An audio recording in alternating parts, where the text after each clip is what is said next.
And what about the chances of Zelensky being replaced in the weeks or months ahead? I mean, the United States was sounding like it wanted Ukraine to hold an election a few days ago. We haven't heard quite so much about it in recent days. Why does the US think it's necessary, given the current situation in Ukraine, for there to be an election? That's a Putin talking point, Tom, as you've reported.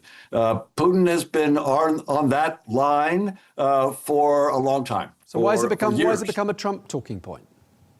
It came because he was asked the question and he blurted it out. I don't believe, as you say, that we haven't heard much of that lately. And the reason is the Americans have talked to the Ukrainians and the Ukrainians have explained. President Zelensky has said, look, I'm going to go for elections sooner or later. I'm going to go for elections when the fighting stops, when it's secure enough to have an election, when it's secure enough to have a campaign, when it's secure enough for soldiers on the front line to come back and vote, when it's secure enough for people lining up at polling places not to be targeted by the Russian bombs. When that happens, then President Zelensky has said, am happy to go for elections. He's ready to do that. And I think the Americans understand that now, while the Russians bombard cities over and over every night, daily, now it is impossible to have elections. So that's just, it's not an interesting topic to have elections right now for the Ukrainians. And I think the Americans are beginning to understand that. The Europeans understand that well.